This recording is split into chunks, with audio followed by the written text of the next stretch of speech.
Halo semuanya, apa kabarkah kalian saat ini? Ya, saya harap kalian semua dalam keadaan yang senantiasa baik-baik saja. Beberapa hari belakangan ini, saya memang terus berusaha untuk membuat pembahasan mengenai manga Mokushiroku no Yonkishi secara konsisten. Dan akhirnya sekarang sampai juga pada pembahasan chapter yang ke-31-nya. Untuk kalian yang secara konsisten mengikuti manga Mokushiroku no Yonkishi, seharusnya masih ingat dengan apa yang terjadi di akhir cerita chapter lalu, bukan?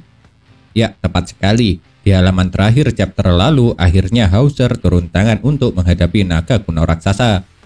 Dan meski di chapter lalu sang naga kuno telah berhasil dihempaskan, ternyata serangan dari Hauser tersebut masih belum cukup untuk dapat mengalahkannya. Buktinya di manga Mokushiroku no Yonkishi chapter ke-31 ini, pertarungan keduanya masih terus berlanjut. Setelah berhasil bangkit, sang naga kuno memang langsung saja melancarkan serangannya. Tapi tentunya Hauser juga tidak akan tinggal diam begitu saja. Sebab saat naga ini berencana untuk menyerangnya, sang kapten kesatria suci kerajaan Lyonesse ini secara refleks seketika itu langsung melompat.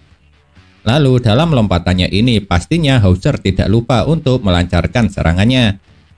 Dan serangan yang dia gunakan kali ini bernama Super Cyclone. Saat terkena teknik Super Cyclone, terlihat sekali kalau sang naga kuno sebenarnya sama sekali bukan tandingan bagi Hauser. Buktinya Hauser selalu dapat menghindari semua serangan yang mengarah kepadanya. Dan setiap serangan yang Hauser lancarkan juga selalu berhasil mengenai naga kuno dengan telak. Seperti serangan sihir Super Cyclone kali ini, di mana sihir ini berhasil menjerat serta menjebak naga kuno di dalam sebuah tornado angin yang sangat besar. Tentu saja ketika melihat apa yang dilakukan oleh Hauser membuat kebanyakan orang yang ada di sana sangat terkejut. Bahkan Edlin yang merupakan murid dari Kapten Kesatria Suci ini juga tidak luput dari rasa keterkejutan. Karena dia tidak pernah tahu kalau orang yang selama ini telah melatihnya rupanya sangat kuat. Tapi dari semua orang cuma Doni yang lagi-lagi tidak kaget saat melihat kekuatan Hauser. Soalnya sebagai seorang keponakan pastinya dia sudah tahu sekuat apa pamannya itu. Dan Doni tahu betul jika selama ini saat melatih dirinya serta Edlin, Hauser sama sekali tidak pernah menggunakan kekuatan penuhnya. Lalu kekuatan penuh tersebut baru dia gunakan kali ini ketika melawan naga kuno raksasa. Sebenarnya jika menurut saya pribadi saat ini pun Hauser masih belum menggunakan kekuatan penuhnya.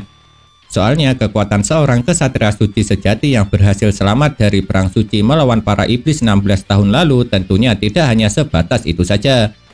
Namun paling tidak, kekuatan yang diperlihatkan Hauser kali ini di mata semua orang yang ada di sana sudah menjadi sangat kuat. Pada akhirnya naga kuno memang berhasil dikalahkan. Dan menariknya setelah berhasil mengalahkan sang naga kuno, yang pertama kali diucapkan oleh Hauser adalah menanyakan mengenai keadaan Doni serta Edlin. Keadaan kedua muridnya. Padahal di tempat itu yang melakukan pertarungan dengan naga kuno bukan cuma Doni serta Edlin saja, melainkan juga ada Percival. Tapi hanya keadaan mereka berdua yang dikhawatirkan oleh Hauser. Yang itu membuktikan kalau sebenarnya sang Kapten Kesatria Suci ini tidak benar-benar membenci keduanya. Walaupun entah itu Doni ataupun Edlin pernah mengecewakannya. Di manga Mokushiroku no Yonkishi chapter ke-31 ini, kita juga bisa melihat bagaimana keterkejutan Anne setelah melihat Hauser yang berhasil mengalahkan naga kuno sendirian. Akan tetapi menariknya jika Anne menjadi sangat terkejut saat melihat Hauser, berbeda halnya dengan reaksi yang diberikan oleh Percival. Karena sang tokoh utama kita ini malah terlihat sangat bersemangat serta kagum lantaran menganggap aksi Hauser itu sangatlah keren. Bahkan saking kagumnya Percival sampai menirukan setiap gerakan serta ucapan Hauser ketika melancarkan serangan. Dan yang lebih mengejutkannya lagi, setelah melihat aksi memukau Hauser, Percival juga memaksa sang Kapten Kesatria Suci ini untuk membiarkannya bergabung menjadi seorang Kesatria Suci juga. Kejadian ini bisa dibilang merupakan salah satu kejadian kocak yang ada di manga Mokushiroku no Yonkishi chapter ke-31. Bahkan saking lucunya Hauser sampai dibuat tidak berdaya untuk melawan kepolosan dan paksaan yang diberikan oleh Percival. Tapi yang menarik, meski telah mendapat pujian yang sangat bertubi-tubi dari Percival, ternyata sang Kapten Kesatria Suci ini masih dapat menjaga agar kesombongannya tidak keluar. Buktinya Hauser berani mengakui kalau sebenarnya di luar sana masih banyak pria lain yang lebih baik dan lebih kuat daripada dirinya. Setelah pertarungan melawan naga kuno usai secara mengejutkan, ternyata Nasian setelah berhasil membuat bayi naga kuno sehat kembali. Lalu sekarang bayi naga itu sudah bisa dinaiki oleh Nasian serta Shin. Namun jujur saja yang menarik dari kejadian ini kalau menurut saya bukan mengenai kesembuhan dari bayi naga kuno, melainkan tentang bayi naga kuno yang dapat langsung mengenali induknya. Padahal seperti yang kalian tahu, bayi naga itu tidak menetas di dekat induknya, melainkan menetas ketika dia berada di tangan Edlin. Tapi entah bagaimana caranya, ketika baru pertama kali bertemu, dia bisa langsung mengenali induknya yang sebenarnya. Pada awalnya saya mengira kalau naga kuno telah berhasil dikalahkan oleh Hauser. Namun ternyata tidak demikian. Pasalnya naga kuno ternyata masih selamat. Bahkan keadaannya bisa dibilang sangat baik-baik saja. Yang hal itu dapat kalian lihat ketika naga kuno terlihat masih segar saat melihat anaknya. Dan menariknya, rupanya hal tersebut bisa terjadi lantaran Hauser memang sengaja melakukannya. Karena menurutnya alasan kenapa naga kuno sebelumnya mengamuk sebab anaknya telah diambil. Jadi karena sekarang anaknya telah kembali, dia tidak akan melakukan penyerangan secara acak seperti sebelumnya. Dan itulah yang dipercayai oleh Hauser. Pastinya beberapa orang yang ada di sana masih skeptis dengan kepercayaan Hauser itu. Namun dengan percaya diri, Kapten Kesatria Suci dari Kerajaan Lioness ini malah mengatakan jika naga kuno itu kembali mengamuk, maka dia pasti akan benar-benar mengalahkannya. Dengan kata lain, apa yang dilakukan oleh Hauser kali ini seperti memberikan kesempatan kedua bagi sang naga kuno. Di manga Mokushiroku no Yonkishi chapter ke-31 ini, setelah kekacauan yang diakibatkan oleh naga kuno berhasil diatasi, Edlin pada awalnya berencana untuk langsung pergi begitu saja. Tapi sebelum sempat pergi jauh terlebih dulu, langkahnya dihentikan oleh Hauser. Dan setelah menghentikan Edlin, Hauser pun bertanya kepada muridnya itu, apakah dia sama sekali tidak merasa bersalah setelah menyakiti naga kuno sekaligus menghancurkan kotak Ken. Memang benar, sesudah mendengar pertanyaan tersebut, Edlin dengan tampang kecewa serta sedih mengatakan kepada Hauser agar dirinya ditangkap dan dimasukkan ke dalam penjara. Namun yang mengejutkannya bukannya ditangkap. Hauser malah memberikan pukulan kepada Edlin setelah muridnya tersebut berkata seperti itu. Apa yang dilakukan oleh Hauser ini memang berhasil membuat semua orang yang ada di tempat itu terkejut. Tapi yang mengejutkannya, setelah memberikan pukulan, ternyata Hauser tidak terlalu menyalahkan perbuatan Edlin. Dan hal itu bisa kalian ungkapkan sendiri jika telah membaca manganya. Namun yang menarik kalau menurut saya tentunya bukan tentang Hauser yang tidak terlalu menyalahkan Edlin.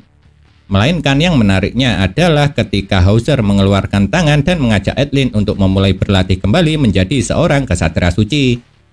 Dan Edlin tentu saja sangat terharu setelah melihat serta mendengar apa yang dilakukan oleh Hauser. Yang pada akhirnya Edlin pun mau kembali menjalani latihan untuk menjadi seorang kesatria suci. Apa yang terjadi pada Edlin serta Hauser memang bisa dibilang merupakan salah satu kejadian yang mengharukan. Akan tetapi kejadian mengharukan tersebut malah dihancurkan oleh tingkah kocak Percival. Sebab Percival malah menirukan kata-kata dan gerakan Hauser. Yang pastinya setelah melihat hal itu membuat sang Kapten Kesatria Suci ini menjadi sangat malu dibuatnya. Di manga Mokushiroku no Yonkishi chapter ke-31 ini, pada akhirnya Hauser menuruti permintaan Percival. Permintaan agar Hauser mengembalikan pecahan dari relik peti mati kegelapan abadi kepada Donnie. Namun sebelum mengembalikan relik tersebut, masih ada percakapan yang terjadi antara paman dengan keponakannya ini. Lalu dalam percakapan inilah terungkap alasan lain kenapa Donnie memutuskan untuk berhenti menjalani latihan sebagai seorang kesatria suci. Yang ternyata alasannya adalah dia mengingat pesan dari mendiang ibunya. Sebab sebelum meninggal, ibu Donnie berpesan dan menyuruh putranya itu supaya terus hidup. Karena hidup Donnie juga merupakan sebagian dari hidup ibunya. Oleh sebab itu, karena Donnie tidak ingin mati karena sebagian hidupnya juga milik ibunya, inilah kenapa dia memutuskan untuk berhenti menjalani latihan sebagai seorang kesatria suci. Akan tetapi sekarang semua itu berubah setelah dia bertemu dengan Percival serta yang lainnya. Di mana Donnie sekarang memutuskan untuk kembali menjadi seorang kesatria suci. Karena dia ingin menjadi orang yang hidup untuk teman-temannya. Dan tentu saja kata-kata Doni ini membuat Hauser sangat tersentuh sekaligus bangga. Soalnya siapa yang tidak bangga ketika melihat keponakannya sudah berpikir dewasa setelah bertemu teman-teman baru. Pada awalnya, Hauser memang berencana untuk mengembalikan pecahan relik peti mati kegelapan abadi kepada Doni. Namun sebelum dia kembalikan Kapten Kesatria Suci ini ternyata terlebih dulu memberitahukan kepada keponakannya itu seberapa berbahayanya membawa relik peti mati kegelapan abadi. Di mana menurut Hauser siapa saja yang membawa pecahan relik peti mati kegelapan abadi akan selalu menjadi incaran kesatria kegelapan anak buah Arthur. Alasannya lantaran relik peti mati kegelapan abadi memiliki kekuatan yang dapat membalikkan keadaan secara keseluruhan yang bertentangan dengan mereka. Makanya relik tersebut sangat diburu oleh para kesatria kegelapan serta Arthur. Pastinya setelah mengetahui fakta itu membuat Doni sangat ketakutan. Yang pada akhirnya dia tidak mau lagi membawa pecahan dari relik peti mati kegelapan abadi bersamanya. Namun jika Doni ketakutan berbeda halnya dengan Percival. Yang ada dia malah dengan semangat tinggi menawarkan diri untuk membawa pecahan relik peti mati kegelapan abadi bersamanya. Yang itu membuktikan kalau dia sama sekali tidak takut diincar oleh para kesatria kegelapan. Dan saya rasa alasan kenapa Percival tidak takut lantaran dengan dia diburu oleh kesatria kegelapan maka dirinya akan menjadi semakin mudah mencari keberadaan dari ayahnya. Sebab seperti yang kalian tahu sendiri, ayah Percival pada kenyataannya adalah salah satu kesatria kegelapan yang bernama Ironset. Di manga Mokushiro Kuno Yonkishi chapter ke-31 ini, pada akhirnya Hauser memang bersedia memberikan pecahan relik peti mati kegelapan abadi kepada Percival. Tapi sebelum diberikan kepada Percival, terlebih dulu relik itu sedikit dimodifikasi oleh Hauser. Dan modifikasi yang dilakukan oleh Hauser adalah dengan memberikan bilah pedang pada relik peti mati kegelapan abadi itu. Jadi relik tersebut dijadikan gagang dari sebuah pedang. Yang hal itu dulu juga dilakukan oleh Meliodas. Walaupun saat dipegang Meliodas, pedang yang ditaruh di pecahan relik peti mati kegelapan abadi cuma merupakan pedang patah saja. Hauser yang merupakan seorang putra dari seorang pandai besi pastinya lumayan terampil untuk membuat pedang. Dan setelah selesai, pedang dengan gagang pecahan dari relik peti mati kegelapan abadi langsung diserahkan kepada Percival. Yang tentu saja Percival sangat bahagia sekali ketika dia akhirnya mendapat sebuah pedang. Karena sejak awal perjalanannya Percival memang belum pernah sama sekali memiliki sebuah senjata pribadi. Dan sekarang setelah Percival mendapat sebuah pedang baru, hal itu secara tidak langsung seperti dia telah mendapat warisan dari Meliodas. Apalagi setelah mendapatkannya, Percival menaruh pedang tersebut di punggungnya. Yang hal itu mirip seperti yang dilakukan oleh Meliodas dulu. Oleh sebab itu menjadi tidak mengherankan kalau setelah mendapat pedang baru, Percival meski secara tidak langsung seperti mendapat warisan dari Meliodas. Setelah mendapat pedang baru, Meliodas beserta teman-temannya memang langsung memutuskan untuk melanjutkan perjalanannya menuju ke kerajaan Liones. Namun ketika mereka mulai melakukan perjalanan, malah muncul seekor burung yang seperti tengah mengawasi mereka. Kira-kira milik siapakah burung tersebut? Apakah burung itu memiliki niat jahat atau baik? Dan apakah akan ada halangan lagi ketika Percival melakukan perjalanan menuju ke Liones? Bikin penasaran bukan? Karena jujur saja jika saya sangat penasaran. Dan untuk bisa mengobati rasa penasaran yang bisa kita lakukan hanyalah dengan membaca kelanjutan cerita dari manga Mokushiro Kuno Yonkishi chapter berikutnya. Nah itulah yang dapat saya sampaikan mengenai manga Mokushiro Kuno Yonkishi chapter ke-31-nya. Dan kalau menurut kalian kejadian manakah yang paling menarik? Apakah kalian mempunyai pendapat?